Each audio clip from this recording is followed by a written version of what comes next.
अधीन जो अस्पताल है राघव चड्ढा, वहां पर भी अव्यवस्था का आलम ऐसा है कि देखिए, अगर देश की माननीय सर्वोच्च अदालत टिप्पणी करती है तो इस बात को बहुत गंभीरता से लेना चाहिए आपको।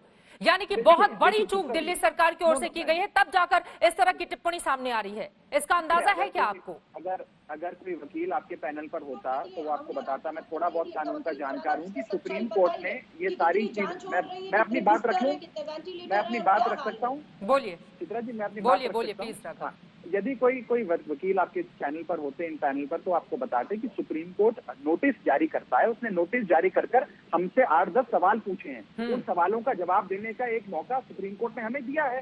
अगली हेयरिंग में हम वो सारे सवालों का जवाब देंगे। हल्ला बोल की बहस नहीं होती सुप्रीम कोर्ट में कि एक धड़ा बोलेगा फिर दूसरा धड़ा बोलेगा, एक पक्ष बोलेगा, वो आरोप लगाएगा। इस प्रकार की बहस नहीं होती है। सुप्रीम कोर्ट ने इतनी बड़ी चूक हुई तब तो सुप्रीम कोर्ट सवाल पूछ रहा है ना। कोई आपकी पीठ तो नहीं थपथपाई गई है कि आपने बहुत अच्छा काम किया है और पूरे देश में इसी तरह की व्यवस्था लागू कर दी जाए? जवाब देंगे चित्रा जी, जवाब देंगे, उसका जवाब देंगे ना। अगर हमारी कमी है, मैं स्वीकार रहा हूँ आपके चैनल पे कमी है, तो सुधारेंगे। राघव, बात कमी और कमी को सुधारने की नहीं है। आपके पास वक्त कहाँ है? आपके पास वक्त कहाँ है? मुझे बोलने तो दीजिए, मेरी आवाज तो मत दबाइए। नहीं, आपकी आवाज को कोई नहीं दबा रहा है राघव चड्ढा, गलत बात है। कोई आपकी आवाज को नहीं दबा रहा है। जल्दी से अपनी बात कीजिए। सुधांशु जी भी आ चुके हैं। सुधांशु जी भी आ चुके हैं। कांग्रेस की प्रवक्ता ने मौत के आंकड़े का जिक्र करा और 17 साल से भाजपा नगर निगम चला रही है, उसका जिक्र करा। दिल्ली हाईकोर्ट, क्योंकि आज आप सुप्रीम कोर्ट और हाईकोर्ट की चर्चा कर रहे हो, दिल्ली हाईकोर्ट ने आज से 4 हफ्ते पहले एक ऑर्डर जारी कर कहा कि ये जो आरोप लग रहे हैं दिल्ली सरकार पर कि वो मौत का आंकड़ा छुपा रही है, वो निराधार है। और दिल्ली सरकार जो आंकड़े दे रही है वो 100% सही है। ये किसी राजनीतिक दल ने हमें सर्टिफिकेट नहीं दिया, दिल्ली हाईकोर्ट ने सर्टिफिकेट दिया है। और जो व्यक्ति सवाल खड़ा कर रहा है वो कोर्ट की अवमानना कर रहा है, उसके खिलाफ कार्रवाई होनी चाहिए। नहीं पता लग तीसरी चीज, एक कहता है तो दूसरा झूठ बोल देता है, दूसरा कहता है तो वो इनको देखिए, ऐसे बात नहीं हो पाएगी, आपको इनका डेटा डाउन करना पड़ेगा। लेकिन लोगों की जाने जा रही नहीं, ठीक है, एक एक करके। ठीक है अलका जी, आप अपनी बात रखिएगा एक एक करके। गेस्ट कोऑर्डिनेशन से ये बात कर कहा था कि जब मैं बोलता हूँ कांग्रेस वाले बीच में चिल्लाते हैं। राघव मुझे बोलने दीजिए, मैं किसी के बीच में नहीं बोलता। नहीं, ठीक है, वो पूरा ध्यान रखेंगे राघव। लेकिन एक निवेदन है। देखिए, एक तो मुद्दा बहुत गंभीर है और दूसरा ये कि हम किसी रैली में तो है नहीं। डिबेट में आप भी जानते हैं कि एक कोई बोलता है तो दूसरा उस पर क्रॉस क्वेश्चन तो कर ही सकता है। तो कम से कम मैं भी नहीं, बिल्कुल आपकी बात सही है, वो ध्यान रखेंगे इस बात का। लेकिन अगर कोई क्रॉस क्वेश्चन होता है तो इतना नाराज होने की जरूरत बिल्कुल नहीं है राघव। चलिए अपनी बात। मैं गंभीर विषय पर बात रख रहा हूँ। जी, देखिए, इसमें कोई दो राय नहीं है कि LNJP एशिया का सबसे बड़ा अस्पताल है, जहाँ पर इसमें इस समय कोविड मरीज का इलाज हो रहा है। हाँ। 2000 से अधिक मरीज इस समय भर्ती है जिनका इलाज हो रहा है।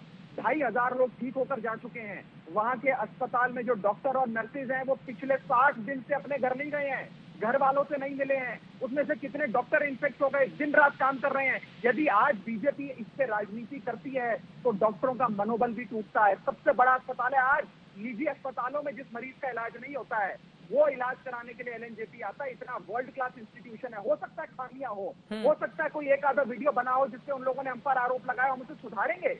मैं आपके चैनल पर कह रहा हूं, मैं राजनीति नहीं कर रहा, लेकिन ये एक लड़ाई है जिसमें सबको मिलकर लड़ना है। जब मुख्यमंत्री अरविंद केजरीवाल जी डॉक्टर हर्षवर्धन के साथ, गृह मंत्री अमित शाह के साथ और प्रधानमंत्री नरेंद्र मोदी के साथ मिलकर काम कर सकते हैं तो भारतीय जनता पार्टी की दिल्ली इकाई क्यों राजनीति करती है? मैं सुधांशु जी आपको लेकर आना चाहूंगी, लेकिन जब सुप्रीम कोर्ट की फटकार पड़ी तब जाकर सुधार की बात कही जा रही है राघव, ये तो गलत बात है। आप ये बात सही है कि LNJP में इलाज किए जा रहे हैं, लेकिन इसका दूसरा पक्ष यह है जो वीडियो सामने आए हैं, हो सकता है अस्पताल के ज्यादातर हिस्सों में वही स्थिति रही हो, इस बात से तो इनकार नहीं किया जा सकता। सुधांशु त्रिवेदी जी, लेकिन बीजेपी गंभीर संकट के दौर में भी राजनीति कर रही है क्या, जो आरोप लगा रहे हैं राघव चड्ढा? एक वीडियो सिर्फ कर देता है कि वो 2500 बेड का अस्पताल खराब हो गया। ठीक है, आप एक वीडियो के आधार पर आप बोलिएगा। एक बार जवाब ले लेते हैं। ठीक है राघव, ठीक है, एक बार जवाब ले लेते हैं। सुधांशु, ऐसा है कि यहाँ पर जो समस्या आ रही है कोई एक विषय नहीं है जिसपे आरोप प्रत्यारोप। सबसे पहले कौन सा विषय आया कि दिल्ली सरकार ने जो ऐप जारी किया उसमें जिन अस्पतालों में दिखाए जा रहे थे बेड, वहां बेड उपलब्ध नहीं। फिर आया कि अस्पतालों ने बदसलूकी की या मिसमैनेजमेंट किया, जो भी रहा, तो lack of coordination between the Delhi government and the hospital, जो भी रहा, खैर इन्होंने कार्रवाई कर। उसके बाद दूसरा विषय आया अस्पतालों के अंदर की बदहाली का विषय। फिर तीसरा विषय आया इनके द्वारा लिया गया एक विचित्र निर्णय कि दिल्ली में सिर्फ दिल्ली वाले ही कार्रवाई कर सकेंगे। अब चौथा ये आज जो विषय आया है सर्वोच्च न्यायालय का, तो मेरे विचार से दिल्ली इसमें तो राजनीति का विषय नहीं है। ये सारे विषय क्या राजनीतिज्ञों ने उठाए हैं?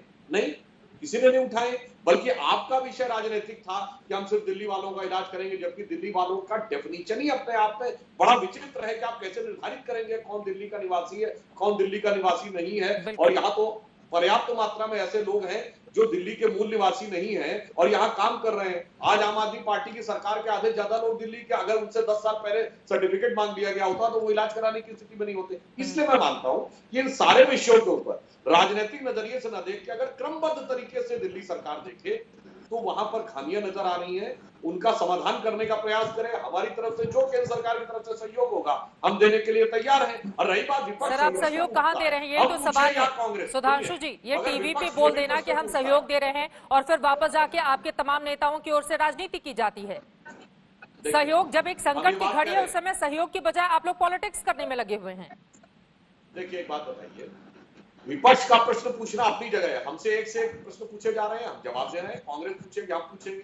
राजनीति तो वो होती है जो सरकार अपने निर्णयों में दिखाए कि हम एक पक्ष को देंगे एक पक्ष को नहीं देंगे, वहां पर विशुद्ध राजनीति आ जाती है। तो शासन सत्ता के स्तर पर कभी विभेदकारी यानी डिविजिव या कंपार्टमेंटल इस प्रकार की राजनीति नहीं होनी चाहिए। राजनीति वो है, बाकी प्रश्न उत्तर है, जो भी प्रश्न आरोप प्रत्यारोप हो उसका आप उत्तर दीजिए, ईमानदारी से काम करिए, हम सहयोग देने को केंद्र से तैयार हैं।